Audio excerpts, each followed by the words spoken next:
Hello and welcome to another episode of foodaf. My name is Zeke, and this week we are cooking a roast beef. This is going to be so easy, it's going to be so juicy, it's going to be delicious, and you will not believe that how simple it is just to make this awesome roast beef. So stick around and I'll show you guys how to do this. Intro!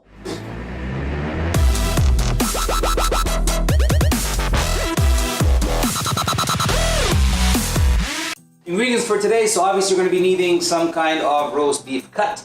And what I'm using today is eye of round. It's a very cheap cut of beef, and when you cook it right, it is just delicious, right? So I highly recommend you use eye of round if you've never had it before. Really cheap cut of beef, and you're going to see how awesome this is going to be today. After you get your beef sorted, get ready to put a bunch of spices together because we are going to be making a rub. And a rub just very simply means when you make sort of a mix of your own spices, right? So you blend together some spices that you like the flavor of, that you think complement whatever dish it is that you're making, and you just apply it to usually your protein.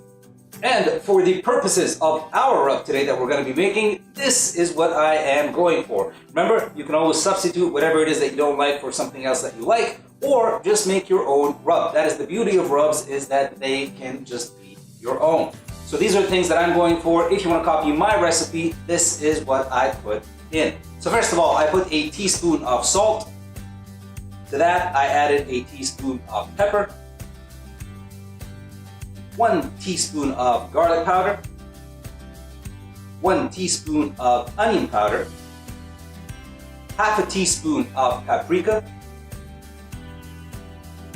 1 teaspoon of light brown sugar, half a teaspoon of nutmeg, half a teaspoon of cumin, 1/4 teaspoon of cinnamon. Yes, cinnamon. Cinnamon is a fantastic spice that goes with meat. Trust me on this. 1/4 teaspoon of cinnamon goes in. After you have all your ingredients in, I usually like to mix things up with a whisk because it helps break down the brown sugar if it's a little bit clumpy. After you mix everything in properly, check your seasoning, go for a little taste. I found that I needed to correct a little bit by adding a little extra salt and pepper, which is what I did, and that is it. Put that aside. It is a good idea by now, if you have not done so already, to start preheating your oven, and today we are going for a temperature of 500 degrees Fahrenheit. And yes, you heard that right, 500 degrees. If your oven doesn't go up that high, just crank it up to as high as it can go and just sort of let it build up some heat a little bit, right? So 500 degrees is what I am preheating my oven to. Now, let's pay a little more attention to that beef.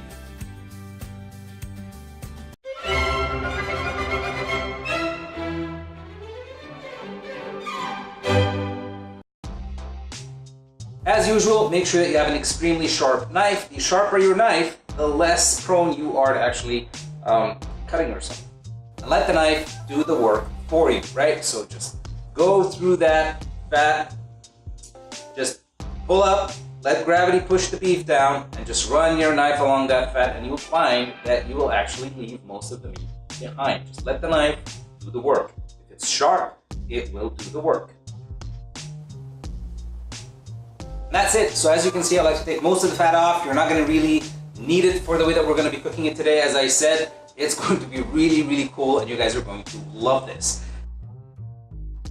Next step is pretty simple. Just take that rub that we made and make sure that you apply it pretty evenly all over your beef.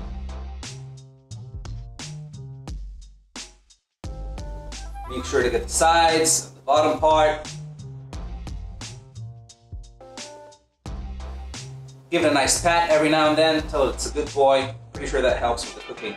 So once you reach this point, basically you are pretty much done. All you have to do is put your piece of beef into some sort of container that you're going to put in the oven. In my case, I'm going for this Pyrex bowl, which is just enough to sort of cover it. And I don't really want a large one because I don't want whatever water that pools down from this. I don't want to give it a large surface area so it sort of dries up and evaporates too quickly, right? Because that's good for sauce later. Before I put this in the oven, I'm going to walk you guys through the technique. So the technique follows a formula, sort of, and it's actually pretty simple. So the way that it goes is like so.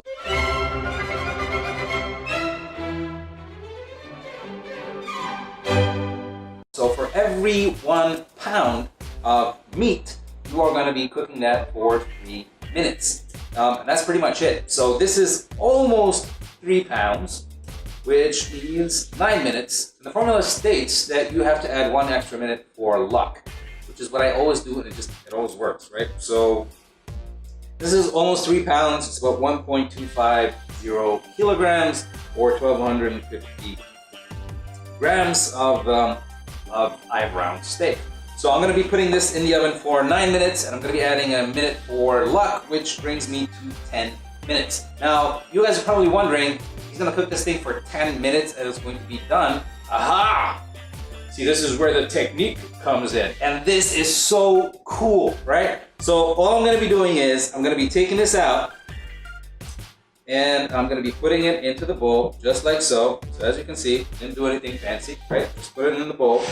So here's what we're going to do. My oven is at 500 degrees now. It's already been preheated. I'm going to open it up very quick, put this in, and close it before I lose any heat, right? Or at least I'm going to try to minimize how much heat I lose. After I close the door, I'm going to bring the temperature down to 475. Now, this is the part where the 10 minutes comes in.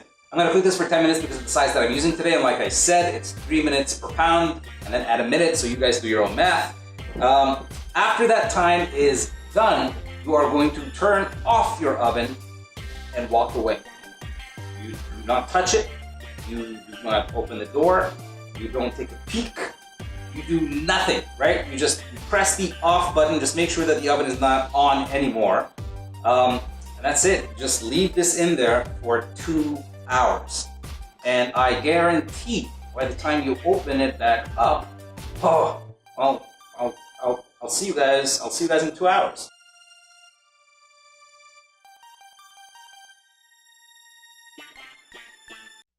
So remember, open the oven, put it in, close the oven, bring the temperature down to 475, and let it be for a lot of time. So my 10 minutes are done, and I am going to turn the oven off right now, and that's it. Just leave it for 2 hours. All right, so it's actually 3 hours later now, which is no problem at all, and we are going to take it out of the oven now. So after we take it out of the oven, I like to cover this with some aluminum foil and just let this baby rest for about 10 minutes to 15 minutes. Should do the trick. And after that, we start carving. Now comes my favorite part, which is actually carving this thing, and I just can't wait to get into this and show you guys how awesome I know that this is going to look like. So check this out.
So thank you guys so much again for watching my videos. Please remember, if you actually like what I do here, if you've enjoyed this video today, if you've learned something from it, or if you just had fun watching this, please hit that like button, hit the subscribe button. It really does help out a lot, you guys, for me. And comment down below. I'd love to start a conversation with you guys. Share my videos. I can't thank you guys enough for the love and the support and the appreciation that you guys have been showing me lately. I really appreciate it, and thank you so much for sharing your time with me, watching me do the crazy stuff that I do on here. So once again, thank you so much for watching my videos. I've been Zeke from foodaf, and I'll see you guys in the next episode. SHA POW!